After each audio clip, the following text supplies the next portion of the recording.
just titled Jasmine Bell. And I agree, because a sickle cell sufferer, its life is like a mirage. You know, in this story, you know, this somebody is not given a chance to live, and then suddenly, in the story, she wants all the three. She wants a successful career. She wants a family, and she wants everything that a normal person would aspire to. At first, it looks like a mirage, a joke, but in the end, I think she achieves all of it. Because the purpose of this film is not to be despondent, but to truly give hope, you know, and to get people, you know, to share. Yeah, you said, yeah, share the suffering. It's about I knew a friend of mine. When I met him, he was suffering. He tried to kill himself, and I was lucky to cut him down in time. You know, so he never, you know, this never left me. It's interesting because at that time, a doctor had told him that he was going to die at 25. Today, my friend, we joke because he's now 63. Wow. And he idiot. Married another one, started making babies again. So it shows there are possibilities. It shows that it's not the end of it. And with care and management, people can live normally. Now, as to the problem that I faced, of course, I think today what the mother-in-law, the hero says, forewarned is forearmed. No, it's actually the lie. I think she says something very right. Yes, forewarned is forearmed. See, what has happened is that it's a shame we couldn't see the whole thing because part of the problem, the social life of sickle cell sufferers is that there are a lot of rejections. This is one boyfriend whose mother controls him, and they're in love, but he's going to reject. I mean, he's going to reject this girl, you know, which is going to add to more problem because once they have crisis, it's as a result of certain actions. You know, so the interesting part of the film, which we will get to know later, is that her parents are actually not her parents. They are medical people who I love, and they decided not to have any children. They got married but decided not to have any children. Suffering, the human suffering, is what actually is the glue that holds us all together. And you can't possibly get a better platform than that to really kickstart your PR activities. And in fact, we want to use a little of your thunder to help the third eye. Yes. So thank you for helping us and giving us with a little of your thunder, and over to him. Yeah, so thank you so much for your kind words, and you played whatever I've seen, it's really nice. The film actually is an interesting story. Actually, it was doing all the Bollywood stuff that I was doing, and suddenly I get somebody saying that you have to do this film, which is a Gao guest strategy. It had Martin Sheen attached to it, and I was like shouting him out. I'm already doing stuff here. Why would I want to do a film? And he kept on coming, kept on coming, kept on coming. So then that's how I said, yeah, no, let's look at it, what you have, and that's how I started in the film, and I got involved in it. And I think it's a story which nobody, you know, the documentaries made on it. But this is the first feature film that's made on that scale, which is about, I mean, thanks to Martin Sheen and the whole cast. Martin Sheen loved the script, and after Gandhi, he wanted to come to India. And so he said that, you know, immediately once he heard the script, and he said, I'm coming. And something really interesting story is that when we were shooting that time, the incident in Mumbai happened when the Taj was invaded and there was Oberoi invaded. And he was shooting 10 days after that. So this news flashed all over. And we thought now that because the agents, and they will not allow Martin Sheen and Kalpen and anybody to fly. And Kalpen is an Indian. So I thought he'll have no problem, but he had more problems than Martin Sheen had actually. But still, Martin Sheen said, I'm on. I'm coming in the next flight. Whatever arrangements or the agent said, he made the arrangements for him. When I met him, and he was actually staying in Taj in Hyderabad, again, the same name. So they had another problem that they again staying in the same name. So the whole night over there, everybody was scared. So, I think he's really good. And he said, I don't need so much security. Why are you giving him how actors there are compared to the actors here? Yeah, so he said that, I don't need all of this. But it was great. It was difficult, like everybody has, and it's a difficult subject for anybody. Again, it's not really very big commercial film, but we've spent a lot of money on it, and you'll see the trailer.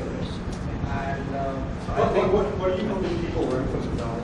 I think it's a story that needs to be told, and I think there's a lot of things that are happening globally with the environment and what's happening with climate change and everything. I think this is a film that needs to be told because this kind of tragedy can happen anywhere, in India or anywhere else. Because the negligence that happens, once you see the film, there's a lot of negligence that is taking place, not only because of what happened in Carbide. I think there's a lot of negligence that happened and a lot of other things. So I think it's a story that needs to be told and needs to be learned from. Because this kind of tragedy can happen anywhere, and the kind of it was 30 years back. This is the 30th year. So you can imagine the kind of if that kind of thing happens in today's day and age, the kind of death that can happen, or it's crazy. So I think it's a story that needs to be told, and people need to know what really happened. So I think it's one medium, which is again by using actors or using this kind of platform in terms of the film. I think a lot of people will learn. We've already had a lot of good response to a lot of festivals that have shown, and I think it will be good even for India. I think it's just make an impact. Yeah, it's going to make a huge impact, I guess. And now the promo. Yeah. No, okay. That one is allowed to specifically make films to highlight social issues. And the wonderful part is they're allowing me to have a combination of expressing my anguish about issues which have not been addressed and yet use the format of entertainment so that we reach out to a wider audience and not isolate an audience that we tend to do when we are addressing social issues. I did go with the Third Eye and with HHNS to Bihar in July last year, and it was an eye-opener for me because we have this tendency of living in cities in a very ivory tower kind of condition, and we look at what is called poverty without truly understanding its shape, its psyche. And when I went there, I was amazed to see the quality of life that has taken place, that has changed for the better. We went to a certain section of a few villages near Bodh Gaya in Bihar, and the women especially, who have actually come out, as they say, come out of the household, the threshold of their houses and homes, with permission from their male counterparts. They are very, very active, not only in the fields, they're active in their homes, they're active about educating themselves as well as their children, and have gone beyond just themselves. They have actually formed a kind of collective consciousness and spreading what is called upliftment amongst themselves for betterment and for change. And it's a movement that has gathered quite strongly, and I was a little ashamed to think that everything in India is stagnant and everything in India is backward, which is not. And if I could make that effort to go out into the village, I thought, why not carry those stories through cinema and see that those stories are released commercially all over India and the world, and let all of us know that we should be proud that despite all the impediments that our rural folk go through, there is far more hope, both in terms of personality development and spiritual upliftment. So I've tried my best working with this younger generation represented by Shiv Bhalla, and based on a very interesting concept shaped by Vinta Nanda, who's a wonderful writer herself. And we have called the film Safed Doli, which is interesting because it's a metaphor. A lal doli, as you know, a red doli connotes a bride and a wedding. And the Safed Doli is what represents the widow. And one has tried to show, I made Rudali years ago, where I spoke about the plight of widows. But Safed Doli gives the widow strength to overcome all her societal pressures and rise above it like a sphinx. So I'm extremely grateful, especially to HHNS and Third Eye, that they're willing to, and today